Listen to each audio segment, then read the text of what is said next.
Welcome, everyone. Go ahead and get this started here. Wanted to thank you for joining us for our webinar on Are you spending more than you should on Microsoft 365? And just for some clarification, this is all surrounding the Office 365, Microsoft 365 licensing. Microsoft has gone through some name changes and added a bunch of additional licensing types. So I have to be real clear with everyone that there's going to be some discussion on Office 365 licensing that most of you are going to be fairly well familiar with. And then we'll also talk about the Microsoft or M365 licensing that may benefit you depending on your circumstance and situation. But before we dive in, I just want to go through a couple of housekeeping items here. We are going to be recording this webinar. We will be posting it to our COVID resource page as well as our media library for anyone who couldn't attend, or if you found good information and want to share this with others, please feel free to do so. I will be sending out a link to everyone who registered with a link to the recording, as well as there'll be a few web pages that I refer to throughout the webinar here. And I'll also be providing links to those. They're useful pages, they're Microsoft published pages that have some good comparisons between some of the licensing types. I'll be referring to them through the webinar, but I'll also make sure those get sent out with the recording. We will be doing Q&A via chat. There's a little chat icon. Certainly feel free to post questions in the chat. I will circle up at the end and I'll review those questions and do my best to answer them as completely as I can. Maybe occasions where we take them offline, depending on how detailed or how specific they are to you and your organization. So with that, we'll go ahead and get started. Just go through the agenda here. First things first, when thinking about Microsoft 365 or Office 365 and its licensing, first best practice is to really start to look at your organization and its structure and, who needs what to do their job, and then start to line that up with, particular license types. What is the difference between Microsoft 365 and Office 365? What is the main driver for the change? What are we're going to review some of the common plans, and we'll discuss, in a little more detail what Microsoft 365 is. One of the key components is the Azure Active Directory, which does allow for single sign-on and a lot of unified identity. With all of these pieces of software, trying to work together as seamlessly as possible, having that unified identity piece behind it so that we can be assured that the person trying to access that information does indeed have rights to access that information. And then again, we'll go through some of the benefits of Microsoft 365 and where you may be able to find some efficiencies in your licensing, get rid of some of the add-ons that you have for various feature sets that some of your users use, things like that. Certainly one of the main driving forces through all of this change is the need for security in the ever-evolving threat landscape. We're expecting our software providers to keep their software up to date and secured. So the idea of us owning a piece of software, going out, buying it and owning it, is almost something we need to kind of put behind us, as that static piece of software within a few months is going to be just, full of security vulnerabilities that we would have expected that manufacturer to patch and fix. But if they're not receiving any new revenue from us, what's their impetus to go ahead and fix something that we've already bought? So we're entering that world, and we're pretty much already in that world of you license the user, not the device or not the machine. You don't buy the software, you buy use of the software. Updates are coming out as frequently as, a couple of times a day for some of these pieces of software. So that's that constantly evolving world leads us into this almost leasing the piece of software, the most current and up-to-date piece of software. And I, think a lot of us already understand that. Most people on this call are already subscribers to Office 365. They see that benefit of having the most up-to-date piece of software that has all of the feature sets and works flawlessly when you know how to use it between the various different sets within the Microsoft suite. You can use Word within Teams and upload files to OneDrive and things of that nature, and they all seem to work fairly well together. So with that, let's get into the structure. It's a pretty generic standard org chart, but and just pulled it off a line. But in general, every company has some kind of organizational structure. And the first thing that you should do is start to review each individual role within your company and what tools do they need to perform their function. Does this person need full-blown Word, Excel, PowerPoint, all of the Microsoft applications, the productivity applications that we use day in, day out? I mean, or does this person edit a Word document maybe 3 times a month as part of their job role? There are plenty of licenses that allow for just the online version of all of the Microsoft software for a much lower price every month. So if that person who occasionally needs to edit an Excel document or a Word document, certainly receives email, if they can load all of that up in a web browser, if they could go to portal.office.com, click on Outlook, check their mail that way, click on Word, open that Word document you shared with them and make that edit, once or twice a week when they need to, you might be able to get away with one of the essentials or the basic licenses that just gives you those online versions. So again, really drill down and look at your organization and start to determine, okay, this seat requires these tools. And then as part of that, decide which of the Office plans best fits that need. And you may have to look at 1 or 2 little add-ons. This person, could get away with the online version, but man, they schedule a lot of conference calls and schedule a lot of meetings. They really need that phone number to call in. So then you can add the audio conferencing license for that one individual. Now we do have to be careful with add-ons because they can creep and grow out of control. But at the same time, really starting to assess your organization and the needs of every individual seat, and then try to align that with the appropriate Microsoft 365 or Office 365 license that would then best apply to the tool need of that particular seat within your organization. Now, with that, you also are going to have to look at your onboarding and your training. If this person's only going to have access to the online versions of these, you need to train them that way. You're not going to have Word installed on your computer. Here's how you're going to access it when you need to edit those Word documents. You're not going to have Outlook on your computer. Here's how you're going to check your company email. So that's certainly something that has to be looked at as far as the training aspect. And when you onboard a new staff member, of how are they going to leverage the productivity tools that you provide to them. And then in the reverse, certainly when offboarding an employee, what do you do with that mailbox that was set up and all of that email and everything for that staff member that no longer works there? Do you even need to license that any longer? Well, most of the time you can just convert that into a shared mailbox, share that mailbox with their supervisor, and then just remove the license from that particular user. Can't count the number of times we've looked in on an Office 365 deployment and found 5 or 6 users that were people that no longer work there, that were still licensed because that email address is out there. So things to consider. And then certainly a licensing review. You should be reviewing your Office 365 licensing at least once or twice a year. Just go over what you have. Does it align with the number of people you have in the seats, in your seats? And then what license type did we plan on purchasing for those folks? And just kind of review that. And certainly if your organization is larger, you may want to assign an Office 365 or M365 champion to, learn more about the licensing.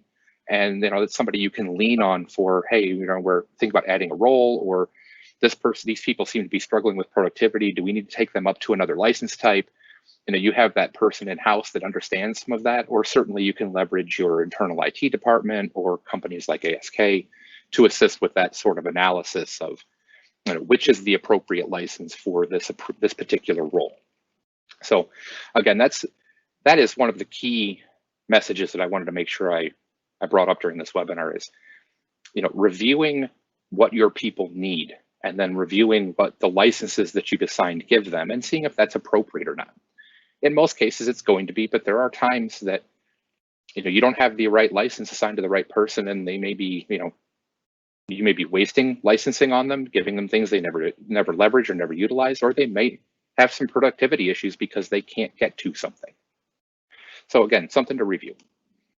Now we'll just kind of dive into some of the common Microsoft or Office 365 plans. These are the ones that most of us are familiar with, at least in some way, shape, or form. The Office 365 Business Essentials, that's that online version of all of the Office apps. You go to portal.office.com, log in with your Microsoft credentials, and then you have access to your Outlook for your email, your Word, your Teams, your SharePoint, your OneDrive, All of that's available through the browser, but you can't install those applications locally on your computer.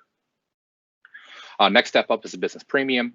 Again, ones that we are fairly familiar with. This gives you access to Outlook, Word, Excel, SharePoint, OneDrive, all of that, and not only online, but also you can install those locally on your computer. You can install those actually in a number of places for your use if necessary. One of the key components to these business plans, and this applies to not only the Office 365 business plans, but also the M365 business plans, is there are a limit to the number of licenses you can have under your organization. With the business plans, each individual license type is maxed at 300 licenses. So you can never have more than 300 business premium licenses assigned to an individual organization. Now, you can certainly mix and match. So for example, if you have an organization of 400 people, you could have 300 business premiums and then 100 business essentials.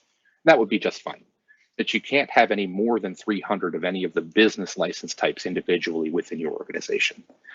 So depending on the size of your organization and as you grow, you may be forced just through the licensing cap to start looking at some of the enterprise licensing. And the enterprise licensing does certainly provide some additional power. You get a lot of the legal hold and some of the additional security features. The enterprise licensing also allows for the audio conferencing. Some of the calling plans can be added on to those enterprise licenses. You can actually use Microsoft Teams as part of a phone system if necessary. So these are some of the traditional plans, and there are certainly a lot of add-ons that have been utilized for these, where you have business premium, but you add on the audio conferencing to get the phone number call in for your meetings. Each individual add-on is normally very inexpensive, a couple of bucks, $2, $3, $4 per month, but they can add up. So certainly, look at things, and if you've got 4 add-ons for one individual subscriber, you may want to look at some of the plan up from them, because it may be more cost-effective to bump them up a plan instead of having all of those add-ons tagged in. Now, certainly, this is not a comprehensive list of all of the Office 365 plans. Somebody with far more time than I have put this together, which pretty well amazed me. This guy is every single Microsoft 365, Office 365 plan for education, government, retail, nonprofit, as well as every single add-on that's available. So there is a plethora of information out there about the Office 365 plans, as well as a ton of different things that can be added on. I don't expect anybody to have the time to put something like this together, really dissect and analyze all this, but certainly there's a lot of customization that can go on with your Office 365 deployment. And so there are plenty of ways to get that user, that one-off user, that thing that they need that fits out, that's outside of the box for their role. So with that, now let's go with some of the comparisons here. So Office 365 versus M365. So what I've tried to put together here is just some one-to-one comparisons of what the Office 365 plan title is and what it has been converted to within the Microsoft 365. So for those folks that have the Business Essentials plan, it's now Microsoft 365 Business Basic. These two are identical. They really haven't changed much. Business Premium has become Business Standard. The new Business Premium for Microsoft 365 is down here. Now they've added Windows 10 enterprise licensing for that plan, as well as the Azure Active Directory and the Advanced Threat Protection, as well as Microsoft Intune, which we will get to here in a few minutes. I'll get into some of those benefits here in a few. But the Microsoft 365 Business Premium is an excellent choice because it does give that full entitlement to the Windows 10 Enterprise. We are getting closer and closer to having that modern workplace be more commonplace here in the Midwest, where you have a device that you utilize to access your actual computer, which is running in the cloud.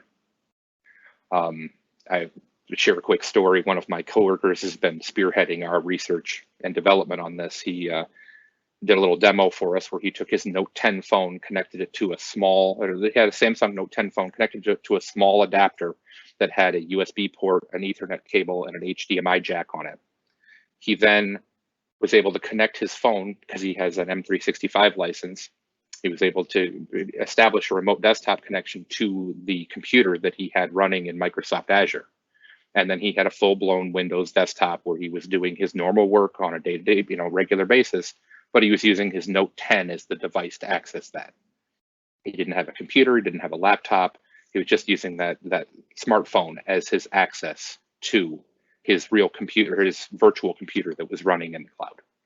So this Microsoft 365 gives you entitlement to start looking at some of those things of being able to, have that computer running in the cloud and maintained in the cloud, and then just access it from a machine at home, a machine at the office.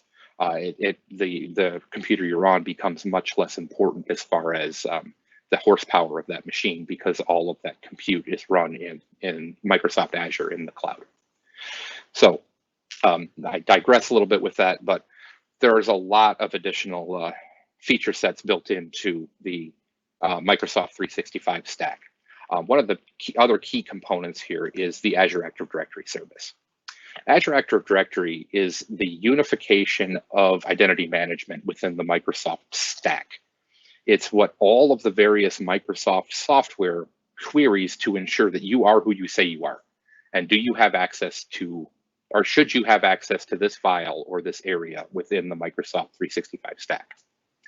So for example, if I log into my Outlook, I type in my password, Outlook queries Azure Active Directory to ensure that password is good. It may trigger my two-factor authentication, which will then send a message to my authenticator app. Hey, did you just try to sign in? I will approve that, which then allows me access to my email. Well, most of the time, this all happens behind the scenes without any activity from us, because once we've signed in, that login token is good for a period of time. And so all of this happens behind the scenes. And this is what Microsoft uses to authenticate the various parts and pieces of the stack to ensure that you're accessing the appropriate information that you should have access to. One of the key components here, and if you get nothing else from this webinar, please listen to me here. In every case, you should have multi-factor authentication enabled for your Office 365 or M365 users. Just a password is not secure enough. And with all of these things talking to each other and working together, having that two ways of authenticating is by far the most secure way of accessing your data. It's a very easy thing to set up. It's not complicated. You install the Microsoft Authenticator app on your smartphone or device. When you go to log in, you type in your password. It sends a notification to that app. You then say, yes, I approve my sign-in, and you are now logged in. But again, this is two ways of proving it's you. One, you know your password, and two, you have your phone and can approve the authenticator sign-in. If you don't have both of those things, you don't get in. So again, I cannot stress this enough. Multi-factor authentication, especially moving forward in today's day and age, is vital. If you don't have it enabled, please, please, please look into it. Reach out to whomever manages your Office 365 deployment. Get that ball rolling. It's not complicated. It's not hard to set up. It's fairly quick. It's a fairly painless process. And again, I cannot stress enough having that multi-factor authentication enabled. So let's now go ahead and dive into some of the benefits of Microsoft 365. As I touched on earlier, you get the full Windows 10 Enterprise license. Again, it gets you the entitlement to having a desktop stood up remotely. You can stand it up in Microsoft Azure, or if you have a remote desktop service, RDS environment, this again gives you those entitlements. I know there are some folks that are on the O365 E3 licenses specifically for the remote desktop. That was the minimum license that you had to have to get remote desktop entitlement. The M365 has certainly changed that. It gives you all your Office apps. I mean, certainly your Word, your Excel, your SharePoint, your OneDrive, your Teams, the Productivity Suite, again, the Teams. Enables the Advanced Threat Protection. Advanced Threat Protection is an excellent tool that Microsoft has rolled out to start to scan for and look for various threats and identify them right away. Before I get too much farther into this, here are some of the one of the charts I did want to show. This is one of the things that I will be emailing out, this URL here. But this gives a really nice breakdown between the Business Basic, Business Standard, and the Microsoft 365 Business Premium, and all of the various functionality that they provide. And then again, you can expand to see what's included within each item. So some of the keys here, if you look up, here's our O365 Business Essentials, the old one. Here's the old O365 Business Premium, and here's the new Microsoft 365 Business Premium. You see that for the most part, they're pretty much the same until you get down to the advanced security. Microsoft has done a tremendous job. They're investing billions of dollars every year in security. There's a lot of additional security protections and protocols, malware and ransomware threat detection, things of that nature that are just built into their advanced security offering. Well, that does not come standard with the Office 365 Business Premium, but does come standard with the Microsoft 365 Business Premium. So again, this is definitely one of the huge benefits of the Microsoft 365 Business Premium, in that you get the advanced security portion that was often reserved for some of the higher enterprise licenses. Another nice piece that we haven't really talked too much about is the Microsoft Intune. Microsoft Intune is a deployment and group policy tool that you can, quite literally, if it's set up and built out, you can drop ship a machine to a employee that works remotely. And once they sign in with their Windows credentials or their Microsoft credentials, the machine will just start to automatically download all of the software that Intune has set up for that device. It also can deploy all the policies based on when that user logs in. Okay, they're a member of this group, so these policies then get applied to that user. So it's a way for deployment to become quite literally zero touch if it's set up properly, and you invest the time into getting things squared away with Intune. And this is, kind of harkens back to that organizational chart I showed earlier. You can start looking at each individual seat within your organization, and then what software do they need, and that can be built out in Intune so that desktop replacement or machine replacement becomes a fairly straightforward process, as you just put a new machine down in front of them, plug it in, get it connected to the internet, have them sign in, and then Intune does the work and pulls down all the appropriate software and gets it all installed. Another nice benefit of the M365 stack is between Azure Active Directory and your local domain controller, you can actually establish a trust, so that when you change a password in the Microsoft 365 stack, it will write that password back to your local domain controller. That's been one of the thorns in IT side for quite some time, is if that's not set up, then if you change your password one place, it doesn't change it in the other. So now users are changing their passwords twice. Or, oh, hey, I thought I changed it, and they're back and forth, and you have different timings, and it can be kind of a mess. So with the Azure Active Directory sync set up back to the domain controller, you can just establish that trust, and again, the password gets written back from Azure AD back to your domain controller, so that that password change in Azure AD then trickles down to your local domain and your local domain controller. It could basically give self-service password for your users. You don't have to get IT too involved in making sure that things sync up properly. So with that, go ahead and kind of go on to wrap up here. There's lots and lots and lots of things we could talk about M365, but the vast majority of them are fairly specific to individual organization. My goal here was just to kind of give you an overview, as well as talk about how to structure, how to look at your organization structure and then start to put appropriate Office or Microsoft 365 licenses and associate those with the various functional groups within your organization. So as I said, I'm going to be sending out a link, so please don't have to worry about trying to copy down all of these links here I put together. We will be sending out an email with a bullets of links that I used for reference throughout the webinar here to show you some of the breakdowns of the various Office 365 plans, and give you some nice comparison charts for the Microsoft 365 plans, so you can better judge which one is appropriate. And certainly, if you have any questions, need some assistance, leverage your IT staff, get on Microsoft document library. They got plenty of information there. You know, again, it's an expansive library, but there's a lot of data there. Certainly, folks like us here at ASK, we'd be happy to help you out. Do a quick review of your Office 365 deployment. See if any of these Microsoft 365 licenses make sense for you. You know, what add-ons are you using that you can get rid of if you upgraded, things of that nature. So, you know, we'd be certainly very happy to engage and help in any way we can. So please, you know, next week, join us for, we're gonna actually revisit Microsoft Teams. There was such a demand after that webinar for information that we thought we'd start diving a little deeper, getting into channels, files, and applications in Microsoft Teams. So please join us next week for that. And certainly, if you have any questions, feel free to post them in chat, or feel free to reach out to me, you know, after the webinar. My phone number and email address here are on the screen. I'm going to go ahead and leave that up, and then I'm going to go ahead and dive into the chat and see what questions we may have, and I'll do my best to answer them here.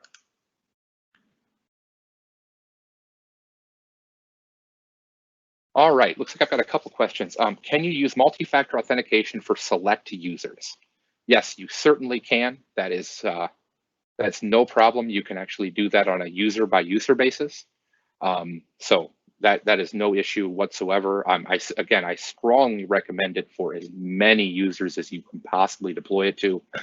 I understand if you've got, you know, interns, temp staff, part-timers, things like that, that might be a little too aggressive, but at the same time, everyone you can roll multi-factor authentication out to, please do so. I have another question here. Can we get a copy of that? It was in the middle of the presentation, and I'm sorry, I wasn't viewing the chat. Sue, I'd certainly be happy to get you a copy of pretty much whatever I can come up with here. I wonder if that was the complete Office 365 licensing chart. And yes, I'll certainly make sure I include that in a link. We'll be honest, it's a competitor's website, a national competitor, but at the same time, they've done the research. I can't really argue with the fact that they've put together quite an expansive list, and it is pretty useful. So I would certainly be happy to pass that out as well. All right, well, at this point, I don't see any additional questions. I'll give it just a few seconds here as I wind down, but certainly if anybody has anything specific that they'd like to discuss, you know, feel free to send me an email, give me a call. I'd be happy to set up some time to just talk through whatever you're looking to talk through, and do my best to answer whatever I can. Oh, yeah, it was okay. Sue replied with, it was the chart with all the offerings. Yes, I'll make sure I get that to you, Sue, no problem. All right, with that, I want to thank everybody for attending. Really appreciate the turnout, and I look forward to seeing you all next week. Thanks again.